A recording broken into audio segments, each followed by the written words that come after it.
Гласот на Америка на македонски. Преку една деценија вашиот прозорец кон САД. А сега, директно од студиото во Вашингтон. Добро вечер и добро дојдовте во уште едно издание на Newsflash, ТВ журналот на Гласот на Америка на македонски. Јас сум Јулија Велковска. Група млади македонци вчера во Вашингтон добија награда на Светската банка за визијата да ги направат информациите попристапни, а светот посвесен за глобалните развојни проблеми. Таму беше колегата Гоце Јаневски. Следи блокот вести. Информираните луѓе го прават светот подобар. Оваа верување го поттикнало асистентот на Универзитетот ФОН од Скопје, Ѓорги Какашевски, и 6 на негови студенти да развијат интернет услуга, што базата на податоци на Светската банка ја прави попристапна до широката јавност. Главната цел на нашиот проект е да ги информираме луѓето, пред се студентите, со ситуацијата во светот. Трудот беше добро оценет од страна на публиката, која преку електронско гласање оваа апликација ја стави меѓу добитниците на наградата на Светската банка во конкурсот Апликација за развој. Вчера во Вашингтон таа награда им беше и официјално доделена. Ова награда значи многу за моите студенти, па и за мене и за нашиот универзитет, бидејќи представуваше награда која што на публиката најмногу се допадна. Ова за нас значи многу голем успех, бидејќи добивме една од петте најважни награди кои што можеме да ги добиеме овде.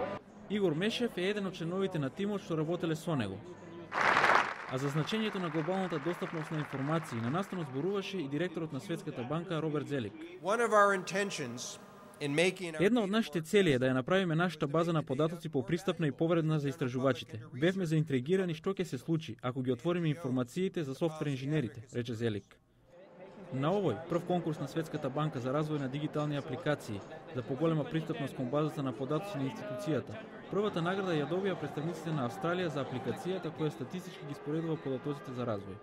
На конкурсот беа пријавени 107 апликации од 36 земји од светот. Какашевски и неговиот тим велат дека ова е само почеток. Планираат да го усовршат нивниот сервис со додавање повеќе јазици и податоци, зашто наградата е добар поттик. Со практична апликација на овој сервис, Игор и Ѓорги се надеваат дека ќе помогнат на оние на кои помошта им е најпотребна. За Гласот на Америка на македонски, Гоце Јаневски. Американскиот председател Барак Обама во Чикаго се обрати пред своите симпатизери во првиот јавен напор за собирање финансиски средства за кампањата за реизбор во 2012 година. За трката во 2008-та тој успеа да собере $750 милиони.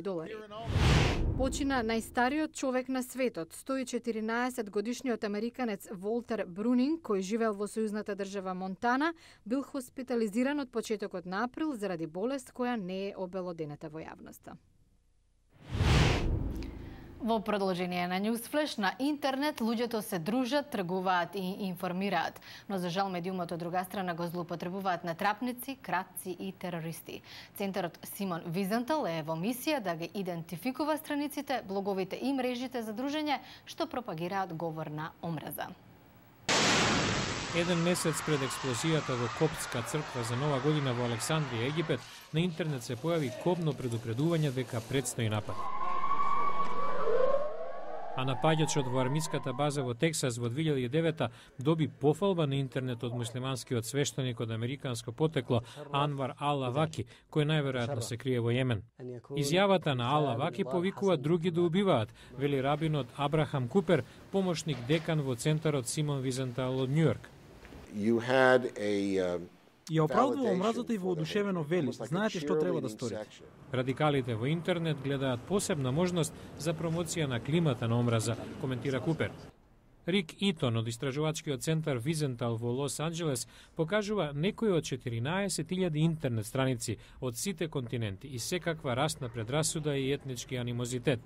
Оваа ја величи белата раса и Адолф Хитлер. Други промовираат тероризам во Индонезија или заговараат света војна во Пакистан. Оваа пак потикнува на расизам меѓу децата, нуди видеоигра во која борбен авион цели на сиромашни црни хаиќани. Стручњаците наведуваат дека спречувањето оди тешко од технички аспект, објаснува Томас Лейтон, соосновач на компанијата Akamai Technologies. Интернетот беше развиен со идејата секому да се верува, развиен на универзитет и во владен систем каде немаше лоши луѓе. Рабинот Купер апелира полицијата, родителите и сите други да се спротистават на насилната реторика за да не стане реалност. Иран ја изгради својата прва нуклеарна централа во местото Бушер на крајбрежјето на Персискиот залив. Треба да почне со работа подоцна годинава. Во вториот од серијата прилози на Гласот на Америка посветени на нуклеарната безбедност, како овој објект се разликува од нуклеарката во Фукушима, оштетена во неодамнешниот катастрофален земјотрес. Јапонија е трусно подрачје. Представници на нуклеарната индустрија во земјата тврдат дека при градењето на нуклеарките се водило сметка за тоа. Па сепак хаваријата на централата Фукушима покажа дека и најдобрите архитектонски планови понекогаш не може да ја победат силата на природата. И Иран е трусно подрачје.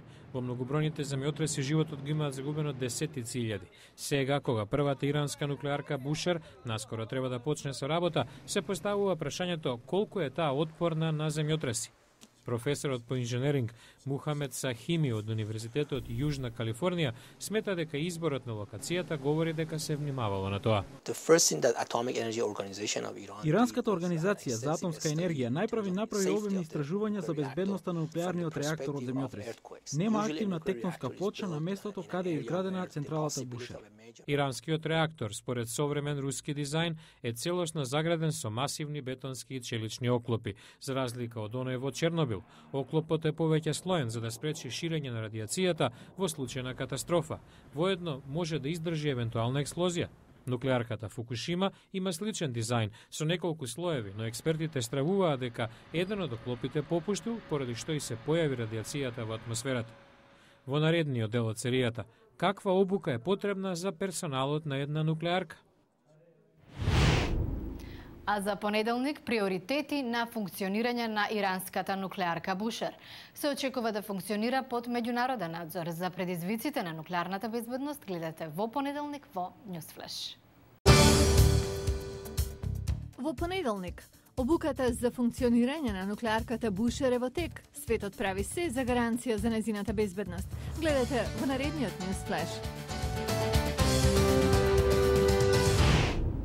Ова беше Гласот на Америка на македонски и ТВ журналот Newsflash. Јас сум Јулија Велковска.